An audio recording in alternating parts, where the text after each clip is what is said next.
અખાત્રીજ એ નવી શરૂઆત કરવાનું પર્વ છે. આ દિવસે સૂર્યપૂજા કરવાથી લાંબી ઉંમર અને અક્ષય સ્વાસ્થ્યનું વરદાન મળે છે. વૈશાખ મહિનાના સુદ પક્ષની ત્રીજ તિથિને અક્ષય તિથિ કહેવામાં આવે છે. અક્ષયનો અર્થ છે જેનો ક્યારેય ક્ષય થાય નહીં, જે સ્થાયી રહે. આ દિવસ દરેક શુભ કામની શરૂઆત કરવા માટે ખાસ માનવામાં આવે છે. મહાભારત પ્રમાણે આ દિવસે સૂર્યદેવતાએ યુધિષ્ઠિરને અક્ષય પાત્ર આપ્યું હતું, જેમાં ક્યારેય અનાજ ખાલી થતું નથી. આ દિવસે પરશુરામજીનો જન્મ થયો હતો. પરશુરામજી ચિરંજીવી છે. તેમના આયુષ્યનો ક્ષય થયો નહીં, એટલે અખાત્રીજને ચિરંજીવી તિથિ પણ કહેવામાં આવે છે. આ દિવસે ત્રેતાયુગની શરૂઆત હોવાના કારણે તેને યુગાદિ તિથિ કહેવામાં આવે છે, એટલે તેને નવી શરૂઆતનું વણજોયું મુહૂર્ત કહેવામાં આવે છે.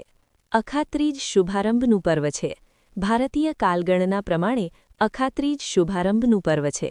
આ દિવસે કરવામાં આવતા દાન, પૂજન, હવન સહિત બધા પુણ્યકાર્ય અક્ષય ફળ આપે છે. કોઈ પણ માંગલિક કે શુભ કામ કરવા માટે આ તિથિ જ સૌથી સારી માનવામાં આવે છે, કેમ કે જ્યોતિષ ગ્રંથોમાં તેને સ્વયં સિદ્ધ મુહૂર્તનો દરજ્જો મળેલો છે. એટલે પંચાંગ જોયા વિના આ દિવસે કોઈ પણ કામ કરી શકે છે. તેમાં સફળ થવું નક્કી માનવામાં આવે છે. આ દિવસે લગ્ન કરવાથી પતિ-પત્નીનો પ્રેમ અને લગ્નજીવન અક્ષય બને છે.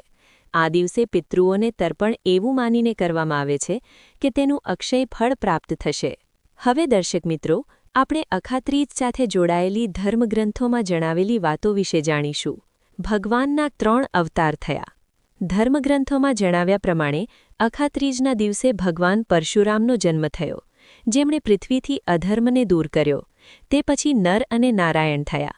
તેમના સ્વરૂપમાં ભગવાન વિષ્ણુએ સંસારને તપસ્યા કરવાનું શીખવ્યું, જેનાથી શારીરિક, માનસિક અને દરેક પ્રકારના દુઃખ દૂર થાય છે. નર નારાયણે હિમાલય ઉપર તપસ્યા કરી. તેમને બરફથી બચાવવા માટે લક્ષ્મીજીએ બોરના ઝાડનું સ્વરૂપ લીધું. તે જગ્યા આજે બદ્રીનાથ ધામ કહેવાય છે. આ ત્રણેય અવતાર માનવ કલ્યાણ માટે થયા, એટલે અક્ષય તૃતીયાને કલ્યાણકારી પર્વ માનવામાં આવે છે. વિદ્વાનોના જણાવ્યા પ્રમાણે દ્વાપરયુગમાં આ જ શ્રીકૃષ્ણ અને અર્જુન હતા. ખેડૂતો માટે નવા પાકનો દિવસ ગણાય છે. મહાભારતના આરણ્ય પર્વ પ્રમાણે યુધિષ્ઠિરે અનાજ મેળવવાની ઈચ્છાથી ભગવાન સૂર્યની ઉપાસના કરી હતી. તેમની પૂજાથી પ્રસન્ન થઈને ભગવાન સૂર્યએ અક્ષય તૃતીયાના દિવસે જ યુધિષ્ઠિરને એવું વાસણ આપ્યું જેમાં રાખેલું ભોજન ક્યારેય ખાલી થતું નથી, એટલે તેને અક્ષય પાત્ર કહેવામાં આવે છે.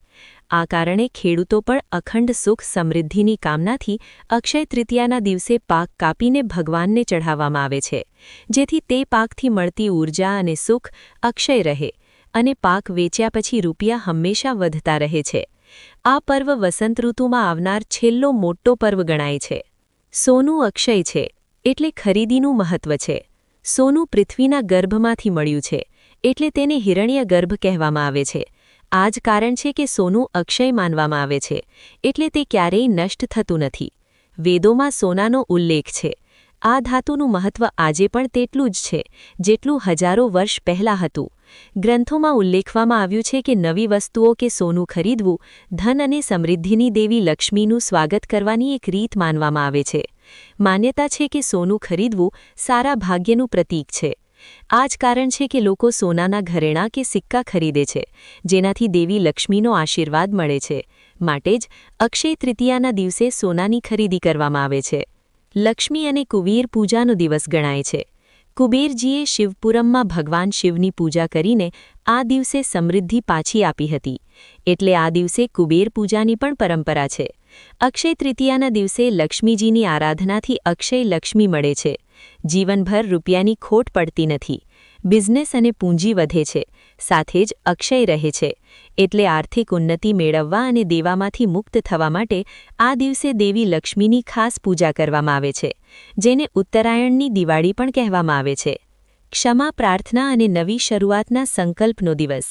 પુરાણો પ્રમાણે અક્ષય તૃતીયા સૌભાગ્ય અને સફળતા આપતું પર્વ છે. આ દિવસે જાણે અજાણે થયેલી ભૂલો માટે માફી માંગવાનું વિધાન ગ્રંથોમાં ઉલ્લેખવામાં આવે છે. આવું કરવાથી દરેક પ્રકારના પાપ દૂર થાય છે.